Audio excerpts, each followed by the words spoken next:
नमस्कार, जय हिंद, वंदे मातरम दोस्तों। मैं आशुतोष आपके अपने YouTube channel JMD exam crack पर आप सभी का बहुत बहुत स्वागत करता हूं। बीपीएससी के महत्वपूर्ण प्रश्नों की सीरीज को हम स्टार्ट करते हैं। पहले प्रश्न के बारे में डिस्कस करते हैं।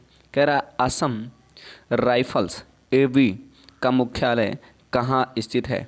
क्या दिसपुर में, क्या अगरतला में, इम्फाल में या शिलांग में? तो आप सभी लोग जानते हो असम राइफल को हम पूर्वोत्तर भारत का प्रहरी भी कहते हैं और इसका मुख्यालय शिलांग में स्थित है। मेघालय की राजधानी शिलांग में स्थित है। आइए क्वेश्चन नंबर 2 के बारे में बात करते हैं और समझने का प्रयास करते हैं। अधिक दबाव वाले क्षेत्र से कम दबाव वाले क्षेत्र की ओर चक्राकार में बहने वाली वायु को क्या कहते हैं? क्या साइक्लोन कहते हैं, या हिरकेन कहते हैं, हरिकेन कहते हैं, या टारनेडो कहते हैं, या टाइफून कहते हैं? तो चक्राकार अगर कोई गति करता है तो वो साइक्लोन कहलाता है। हिंदी में इसे क्या कहते हैं? चक्रवात कहते हैं। ये इंग्लिश शब्द है, चक्रवात है हिंदी शब्द है, और ये साइक्लोन इंग्लिश शब्द है, इसलिए इसे साइक्लोन कहते हैं। ठीक है, उम्मीद करते हैं मेरी बात क्लियर हो रही होगी। आइए क्वेश्चन नंबर 3 के बारे में समझते हैं। कह रहा उत्प्रेरक विष किस प्रकार कार्य करता है? देखिए, उत्प्रेरक लिखा है तो आप यानी अब क्रिया के दौर को बढ़ा देता है, लेकिन विष यानी विनाश कर देता है। बात तो समझ में आ गई होगी। यानी उत्प्रेरक से रासायनिक संयोग करते हैं। ये तो गलत है, संयोग कहाँ करेंगे? विष है तो संयोग तो करेंगे। उत्प्रेरक की तरह एक मुक्त संयोजकता से संयोग करते हैं। बिल्कुल, आगे चलते हैं। किसी भी अभिकारक के संयोग करते हैं, ये भी गलत। उत्प्रेरक का संघनन करते हैं, ये भी गलत। तो ऑप्शन नंबर बी इसका सही आंसर है। कह रहा है उत्प्रेरक सतह में मुक्त इलेक्ट्रॉन के द्वारा संयोग करते हैं। बी विकल्प इसका सही आंसर है। आइए क्वेश्चन नंबर 4 के बारे में चलते हैं और समझने का प्रयास करते हैं। क्वेश्चन नंबर 4 में समझते हैं। कह रहा भारतीय संविधान के निम्नलिखित में से किस भाग में राज्य को आदेश दिया गया है कि वह 14 वर्ष तक के बच्चों को निःशुल्क शिक्षा एवं अनिवार्य शिक्षा का प्रावधान किया जाए? यह मौलिक अधिकार में है, या राज्य के नीति निर्देशक तत्व में, या मौलिक कर्तव्य में है? तो आप सभी लोग जानते हैं इसका उल्लेख राज्य के नीति निर्देशक तत्व में दिया गया है। राज्य के नीति निर्देशक तत्व में किया गया है 6 से 14 वर्ष के बच्चों को निःशुल्क शिक्षा का अधिकार दिया गया है। अगला प्रश्न है 5वां प्रश्न आज का। कह रहा है सुरक्षा परिषद के अस्थायी सदस्यों का कार्यकाल क्या है? सुरक्षा परिषद के अस्थायी सदस्यों का कार्यकाल क्या है? आप बताइएगा, जरा आंसर दीजिए। क्या कार्यकाल है? तो आपका पहला आंसर है कौन सा कार्यकाल है? 1 वर्ष है, 2 वर्ष है, 3 वर्ष है, 6 वर्ष है? सुरक्षा परिषदों आप अस्थायी सदस्यों का कौन सा कार्यकाल है? तो आप सभी लोग जानते हो 3 वर्ष कार्यकाल है। कैसा है? 3 वर्ष। अगला प्रश्न है पपीता में मुख्यतः कौन सा विटामिन पाया जाता है? पपीता में मुख्यतः कौन सा विटामिन पाया जाता है? Vitamin A, vitamin B, vitamin C, vitamin D? तो आप सभी लोग जानते हो विटामिन ए पाया जाता है। विटामिन ई पपीता में पाया जाता है। आइए क्वेश्चन नंबर 7 और 8 के बारे में समझते हैं। कह रहा निम्नलिखित में से कौन सी मिश्र धातु नहीं है? क्या स्टील, पीतल, ब्रॉन्ज, तांबा? तो कौन सी धातु मिश्र धातु नहीं है?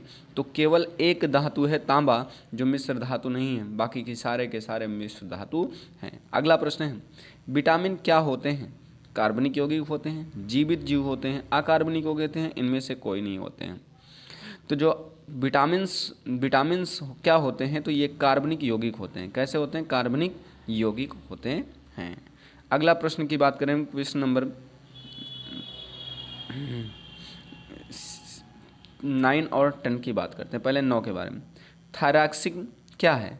एक विटामिन है, एक हार्मोन्स है, एक एंजाइम है, इनमें से कोई नहीं। थायरॉक्सिन एक प्रकार का हार्मोन्स है। क्या है? हार्मोन्स है। अगला प्रश्न है सर अलेक्जेंडर फ्लेमिंग ने किसकी खोज की थी? क्या पेनिसिलिन की, क्या रक्त संचार की, या ऑक्सीजन की, या एंटीसेप्टिक औषधि की?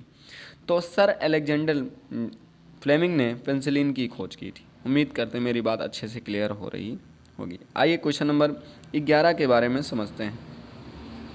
निम्नलिखित में से किसने न्यूटन से पूर्व ही बता दिया था कि सभी वस्तुएं पृथ्वी की ओर गुरुत्वाकर्षित होंगी? आर्यभट्ट ने, बुद्धगुप्त ने, बरामीर ने या ब्रह्मगुप्त ने? तो इसको बताने वाला सबसे पहले कौन था? आर्यभट्ट था। ऑप्शन नंबर ए इसका सही आंसर है। आइए अगले प्रश्न की बात करते हैं। क्वेश्चन नंबर है 12। गोदान गबन दोनों एक ही लेखक की रचना है, इनका नाम क्या है?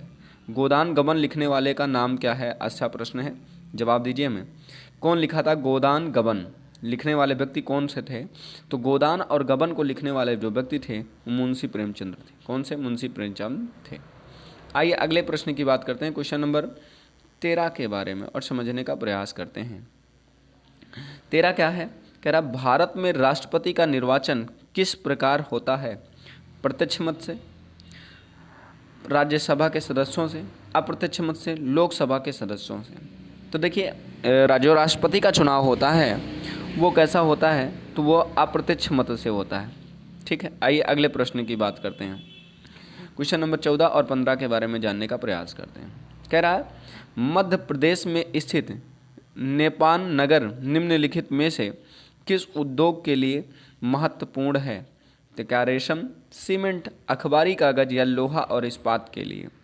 मध्य प्रदेश में स्थित नेफा नगर किसके लिए प्रसिद्ध है?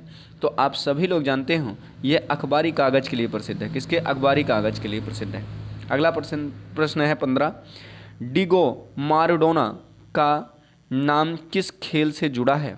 क्या बैडमिंटन, वॉलीबॉल या फुटबॉल या बास्केटबॉल? तो डिगो माराडोना जो हैं संबंधित हैं वो किससे संबंधित है? फुटबॉल से संबंधित है। किससे संबंधित है? फुटबॉल से संबंधित है।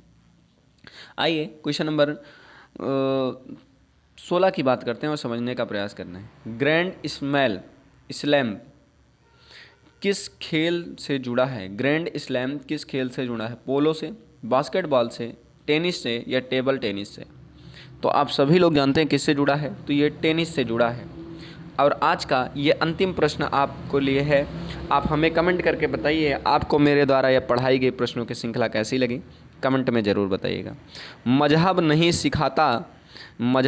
सिखाता आपस में बैर रखना, यह पंक्ति किसने लिखी है? क्या मिर्ज़ा गालिब ने, मोहम्मद इकबाल ने, रघुपति सहाय फिराक ने या महात्मा गांधी ने? तो किसने लिखा है? तो मोहम्मद इकबाल ने लिखा था। आपको मेरे द्वारा यह प्रश्नों की सीरीज कैसी लगी? अगर इसका आप PDF चाहते हैं तो टेलीग्राम चैनल पर JMD इसी नाम से है, JMD एग्ज़ाम क्रैक के नाम से है, JMD एग्ज़ाम क्रैक पर नाम से है। आप इसको जाकर अवश्य ज्वाइन कर लें, जिस पे हम डेली जो पढ़ाते हैं उसका PDF प्रोवाइड करा देते हैं। मिलते हैं नेक्स्ट वीडियो में, तब तक के लिए जय हिंद, वंदे मातरम। दोस्तों अपना बहुत बहुत ख्याल रखिएगा।